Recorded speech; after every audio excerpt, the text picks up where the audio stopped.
তৃণমূলে মারপেট ঘাটালে সাক্ষী সাংসদ দেব। মেলা দখল নিয়ে দুই গোষ্ঠীর যুদ্ধে কয়েকজন জখম। উল্টোডাঙায় রেললাইনের পাশে ঝুপড়িতে আগুন, ইঞ্জিনের চেষ্টায় নিয়ন্ত্রণে, জানালেন সুজিত। বাংলার উপনির্বাচনে 6-0 হারের পর জোড়া উপলব্ধি শুভেন্দুর, ভাবিত নন দলের জামানত জব্দ আসন নিয়েও। নমস্কার, আপনারা দেখছেন মুর্শিদাবাদ নিউজ সংবাদ। আজকে তাজা কয়েকটি খবর। দেব পরিস্থিতি সামাল দেওয়ার চেষ্টা করেন।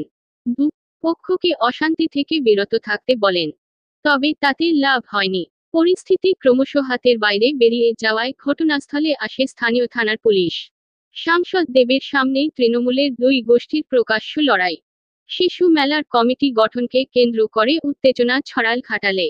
কার নেতৃত্বে কমিটি তৈরি হবে তা নিয়েই বচসার সূত্রপাত, যা গড়ায় হাতাহাতিতে। গন্ডগোলের জেরে কয়েকজন আহত হয়েছেন, ঝরেছে রক্ত। রবিবার ঘাটালের অরবিন্দ স্টেডিয়ামে মেলার কমিটি গঠন নিয়ে প্রস্তুতি বৈঠক ছিল।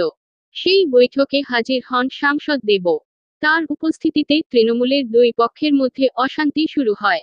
অভিযোগ, প্রাক্তন বিধায়ক শঙ্কর দলুই আগেই কমিটি তৈরি করে নিয়েছিলেন। সেই কমিটির মাথায় তিনি।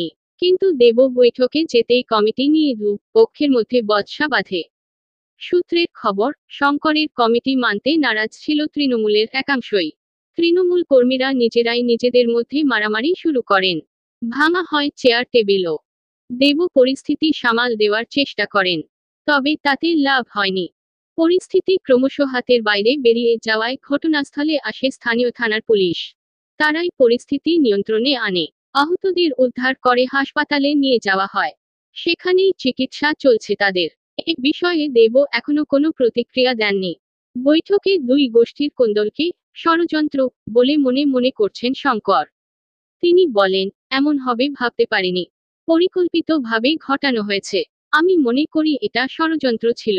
জানি না কেন নিজের মধ্যে গন্ডগোল করল। তৃণমূলের দুই গোষ্ঠীর মধ্যে গন্ডগোলের ঘটনায় বৈঠকই শুরু করা যায়নি। কিছুক্ষণ পরেই ঘটনাস্থল ছাড়েন দেব। উল্টোডাঙায় রেললাইনের পাশের বস্তিতে আগুন। ঘটনাস্থলে পৌঁছেছে দমকলের 6টি ইঞ্জিন। আগুন নিয়ন্ত্রণে আনার চেষ্টা চলছে। দমকল মন্ত্রী সুজিত বসুও ঘটনাস্থলে পৌঁছেছেন। সাত সকালে শহরে অগ্নিকাণ্ড। উল্টোডাঙায় রেললাইনের পাশের বস্তিতে আগুন। ঘটনাস্থলে পৌঁছেছে দমকলের 6টি ইঞ্জিন। আগুন নিয়ন্ত্রণে আনার চেষ্টা চলছে। দমকল মন্ত্রী সুজিত বসুও ঘটনাস্থলে পৌঁছেছেন। স্থানীয় সূত্রে খবর, রবিবার ভোর 5:30 নাগাদ ঝুপড়িতে আচমকা আগুন লেগে যায়। দ্রুত সেই আগুন ছড়িয়ে পড়ে। কে থেকে আগুন লাগলো তা এখনো স্পষ্ট নয়। তবে আগুনে পরপর বেশ কয়েকটি ঝুপড়ি ভস্মীভূত হয়ে গিয়েছে। দমকল মন্ত্রী বলেন, সকালে আমরা খবর পাওয়ার পরেই দমকলের গাড়ি চলে এসেছিল। তার আগে স্থানীয় বাসিন্দারা আগুন নেভানোর চেষ্টা করেছিলেন। তারা সহযোগিতা করেছেন। বিধায়ক শক্তি পাণ্ডেও এসেছেন। আগুন আপাতত নিয়ন্ত্রণে চলে এসেছে। কিন্তু অনেক বড় বস্তি। আগুন আরো ছড়িয়ে পড়তে পারত, কিন্তু দমকলকর্মীদের তৎপরতায় বড় ক্ষয়ক্ষতি এড়ানো গিয়েছে। সুজিত আরও বলেন, যারা আগুনে ক্ষতিগ্রস্ত হয়েছেন, স্থানীয় বিধায়ক এবং পুরপ্রতিনিধি তাদের সহযোগিতা করবেন।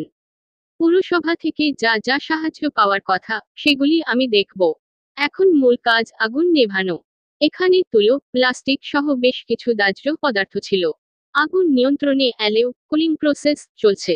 তাতে আরও কিছুটা সময় লাগবে। আমাদের সৌভাগ্য, হতাহতের কোনো খবর নেই। ফরেনসিক পরীক্ষার আগে আগুন লাগার কারণ সম্বন্ধে কিছু বলা যাবে না, জানিয়েছেন দমকল মন্ত্রী। সিতাই ও হারোয়াতে জামানত জব্দ হয়েছে বিজেপির। তবে ওই আসনগুলি নিয়ে বিশেষ ভাবিত নন শুভেন্দু অধিকারী। বরং 2026 সালের লক্ষ্যে দুটি প্রয়োজনীয়তার কথা তুলে ধরলেন তিনি। 2026 সালের বিধানসভা ভোটের আগে বিজেপির প্রয়োজন নির্বাচনমুখী সংগঠন এবং আন্দোলনমুখী মোর্চা।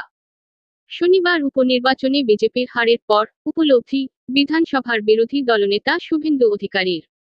শনিবার রাজ্যের 6 বিধানসভা উপনির্বাচনের গণনা ছিল।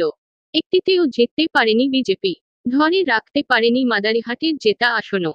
সিতাই এবং হারোয়ায় জামানত জব্দ হয়েছে বিজেপি প্রার্থীদের। শুভেন্দুর অবশ্য বক্তব্য, উপনির্বাচনের এই টি আসন নিয়ে তারা ভাবেননি। তাদের লক্ষ্য 2026 সালের বিধানসভা নির্বাচন। সেই উদ্দেশ্যেই নির্বাচনমুখী সংগঠন এবং আন্দোলনমুখী মোর্চা প্রয়োজনীয়তার কথা দলকে মনে করিয়ে দিয়েছেন তিনি। হাতে যে আর মাত্র 1 বছর সময় রয়েছে, তাও বলেছেন শুভেন্দু। হারোয়ার উপনির্বাচনে দলের জামানত জব্দ হয়েছে, তবে তা নিয়ে ভাবিত নন বিরোধী দলনেতা। 2026 সালের ভোটেও হারোয়া থেকে বিজেপি জিততে পারবে না বলে ভবিষ্যৎবাণী শুভেন্দুর। তার কথায়, হারোয়ায় আমরা কোনো দিনই জিতিনি, ভবিষ্যতেও জিতব না। কেন এ কথা মনে করছেন, সেই ব্যাখ্যাও দেন তিনি। বিরোধী দলনেতার বক্তব্য, হারোয়ায় 80% সংখ্যালঘু ভোটার থাকার কারণে সেখানে বিজেপির জয়ের আশা নেই। একইভাবে সিতাইয়ের বিষয়েও খুব একটা আশাবাদী নন বিরোধী দলনেতা। তার মতে সেখানেও প্রায় 40% সংখ্যালঘু ভোটার রয়েছেন। 2026 সালের ভোটে সেখানে দল লড়াই করলেও জয়ের বিষয়ে সংশয়ে রয়েছেন তিনি। যদিও বাকি 4 আসনে 2026 সালের বিধানসভা ভোটে বিজেপির ভালো ফলের বিষয়ে আত্মবিশ্বাসী শুভেন্দু। পাশাপাশি এই 6 আসনের উপনির্বাচন নিয়েও বেশ কিছু অভিযোগ রয়েছে বিরোধী দলনেতার। তার অভিযোগ, ভোটের আগে থেকেই দলীয় কর্মী ও সমর্থকদের ভয় দেখানো হয়েছে। তিনি বলেন, বাংলাতে উপনির্বাচন হয়নি। 2026 সালে নির্বাচন হবে। মহারাষ্ট্রের মতোই নির্বাচন হবে।